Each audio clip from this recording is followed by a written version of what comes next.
All right, welcome back to the InfoGov Hot Seat, the show where we dig into the ideas, people, and technologies reshaping information governance. I'm your host, Jim Merrifield, and today we're doing a special Post-InfoCon 2025 recap episode. Now, InfoCon is about a month ago brought together innovators, practitioners, business partners, regulators, and IG leaders from around the world.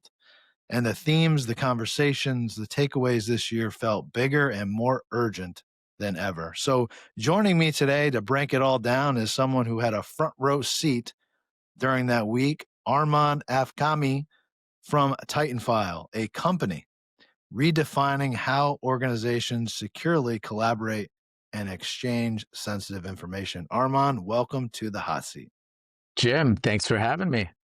Yeah, it's great that you're here. I'm psyched. Before we dive into InfoCon, let's let listeners get to know you a little. So, for anyone who hasn't crossed paths with you yet, who are you? What do you do at TitanFile? And give us one fun fact about yourself that people wouldn't know, maybe if they looked on your LinkedIn profile. Cool. Senior account executive at TitanFile, joined the firm close to 3 years ago. Atypical background that you can find on LinkedIn. I come from the arts and entertainment world, so worked with comedy producers and one of the largest festivals in the world called Just for Laughs for north of a decade before pivoting into legal tech. Quite the natural pivot. Tons of us comedy guys now in legal tech. Hey, legal tech is a laughing matter. Fun fact about me, I did some stand-up. You won't find that on my LinkedIn. Did about a year of stand-up. After working there for 12 years, I quit my career in working behind the scenes, and I said, "Hey, let's see what all the fun's about. Let's go let's go, in front of the brick wall and see how bad I can bomb." And yeah, it was bad. So here I am in legal tech. I love it. I think that's officially one of the best fun facts we've had on the show. We might have to do a follow-up one Ba-dum. where we do some stand up or some improv, maybe even at a follow up conference. You never know. Never know. Got to do the InfoGov hot seat open mic. I like it. I like it.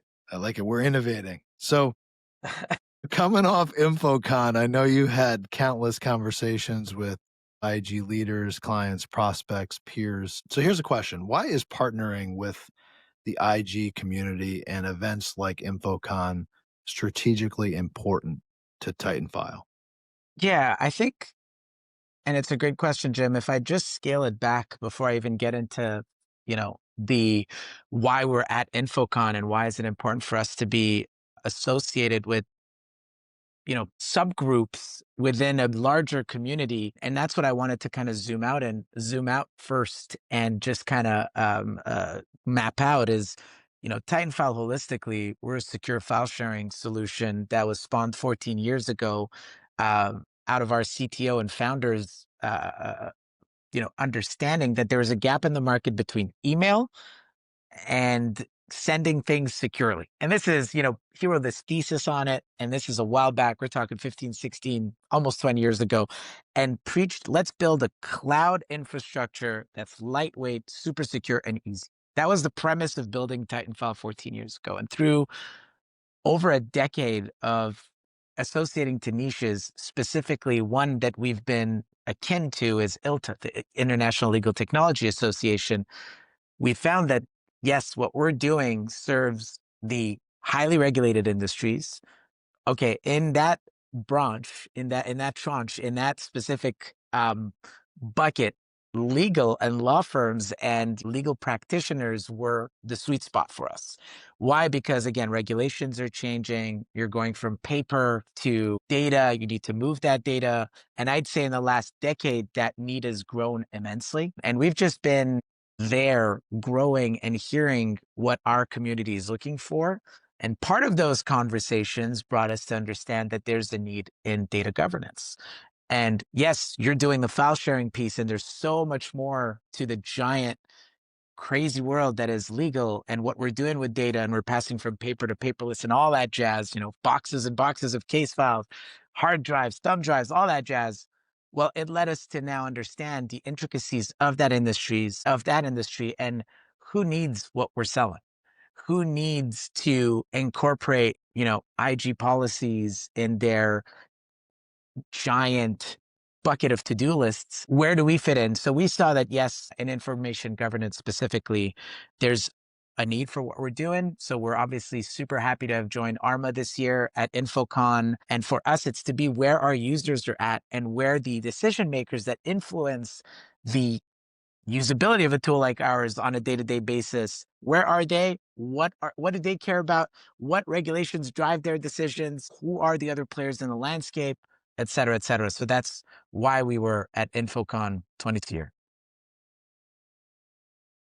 I love it. No, yeah, you came to the right place at InfoCon and, of course, at ILTA. ILTA's a close partner with Arma. There was a whole ILTA track at Arma InfoCon this year, and we expect that to continue on into next year as well. So let's shift to what you heard at the conference. What challenges are clients bringing to you that IG professionals may not fully be prepared for yet, especially especially after InfoCon? What were those conversations like?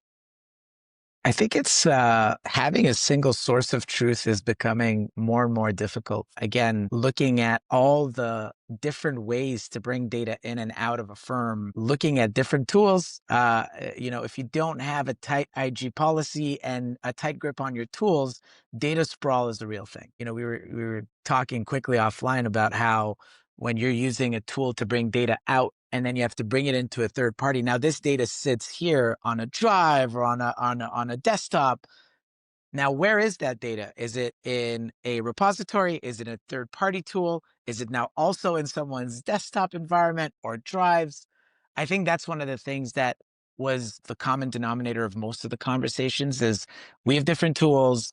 We're not auditing them correctly. We need a way to, at least in this part, which is the things that are coming in and things that are coming out with you, TitanFile, how can we help our posture to know what's going on? Can we have that full visibility dashboards? Because there are things that are out of your control, but I think that's one of the things that people were all looking for is how can we do this? And of course, now you add AI to the mix is can AI help? Can AI look at all the data that we have? How do we do this? Okay, TitanFile does one part of the puzzle.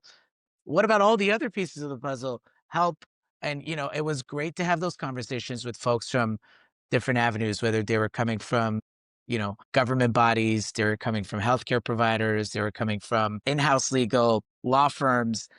It felt like most of the problems were still common, even though they were coming from different industries. And that's one of the things that we were surprised to hear still in 2025 is a common issue that folks are dealing with.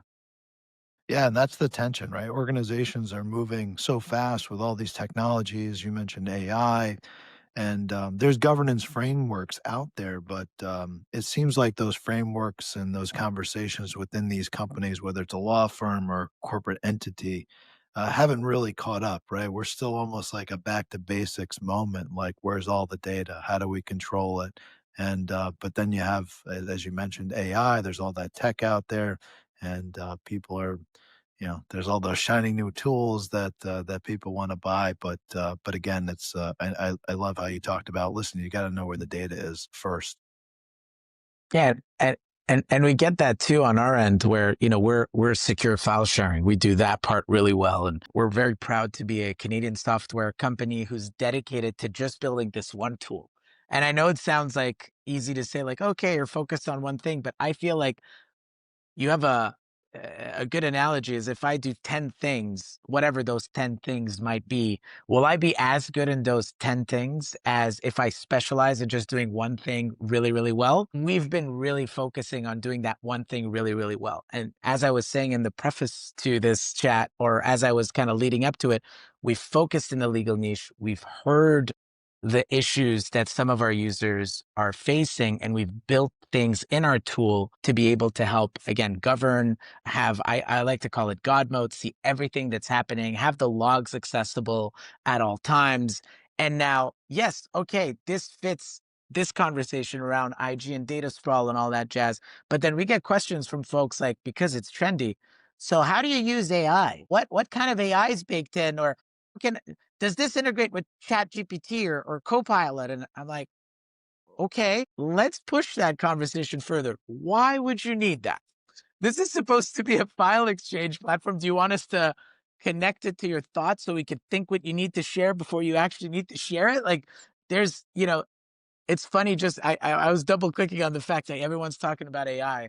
I think it's funny to hear people's lack of understanding of where it's applicable and it needing to be a part of everything today. There's just some things, like, do I need an AI vacuum? I mean, I know there's those robot cleaners. You just Oh, they press a do. button. Well, there's those robot cleaners, Magic, Roomba, whatever they're Yep. called.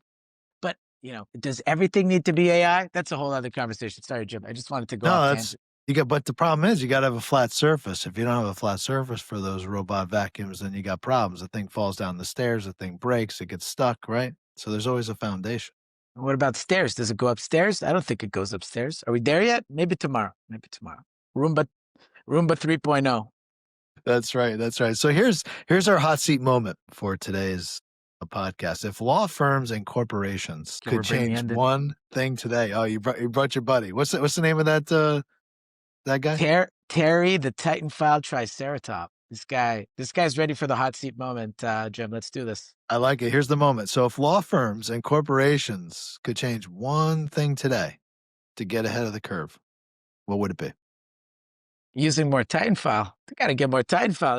They gotta get on TitanFile. If they could change one thing, you change your stack. Your stack is whack. Come with TitanFile. Get rid of your dinosaur tech and no, jokes aside, Jim. I think I love it. I love it. this is like the used car salesman. Buy TitanFile now. Hey, buy 2 for 1. You buy 2, you get 1 for free. No, I think if Do you they get could one of change, those when you get Titanfile? Do you get one of those in the mail or something? you get a whole bouquet. We get a basket of Terrys. They just get flown over. They have we have the TitanFile private jet. In the private jet, we just fly over baskets of Terry, the Triceratop to your office. No, actually, come to any ILTA event or any ARMA event. At ARMA, Terry was present. We like to bring our Triceratop around, and he's a nice gift for, whether you like plushies or you have kiddos. It's a good little gift. I mean, plushies, the tchotchkes. You gotta have the good swag. Back to your question, I think if I'm taking putting my serious hat on, I think it's listening to not what's trendy, but what's a real need. And I know that sounds easy, and it's so hard. You have different layers. And again, here's how to disqualify my opinion. I'm far from an expert here, but in our purview, what we see a lot of is you have so many different layers in a law firm. You have the business teams, you have the advisors, you have the fee earners, you have the partners, you have the outside noise, you have the other firms. And that's another thing that happens a lot is you're listening to what other firms are doing. You're looking at your neighbor, kind of like in elementary. You're looking at how your neighbor's answering the math exam, seeing if you've got your answer right. I think if they could do one thing and focus on that one thing is listen to the heartbeat of the firm, try to be in tune with where your users have gaps in what they're doing. Listen to what the market is telling you. Yes, look at your peers. Yes, go to these events to understand what are the new tools. Because if you were to buy every new tool on the market and equip your folks with it, you'd go out of business because there's a new tool popping out every minute. You don't need to reinvent the wheel. Don't make changes because you think the other guy is doing it, so you need to do it. Bring incremental change that lasts. Do the things that bring the most value to your folks. And don't rush into things because the neighbor's got the big shiny object. Doesn't mean that's the right thing to do. Yeah, that's such a critical takeaway, and honestly, a great marching order coming out of InfoCon 2025. So, Armand, thanks so much for joining us on the hot seat today and helping us break down what really mattered at InfoCon. Always appreciate your insights and your commitment to this community. Yeah, I think this is thank you, Jim, for having me on. And it was great to be at InfoCon in Phoenix. We're definitely going to be back. And we enjoyed all the conversations we had, whether it was with vendors, attendees, and again, everyone that passed through, I think, had a great time. It was a great event. And we look forward to doing more with the ARMA community moving forward. So thanks for having me on, Jim. Yeah, awesome. And thank you to everyone listening. If you found value And there's a Triceratops. If you found value in this recap, be sure to follow, subscribe, and share the InfoGov Hot Seat and connect with us on LinkedIn for more conversations, episode drops, and behind the scenes content. You can catch all the episodes on YouTube, Apple Podcast, Spotify, and on our website, infogovhotseat.com. So until next time, stay informed, stay secure, and stay in the hot seat.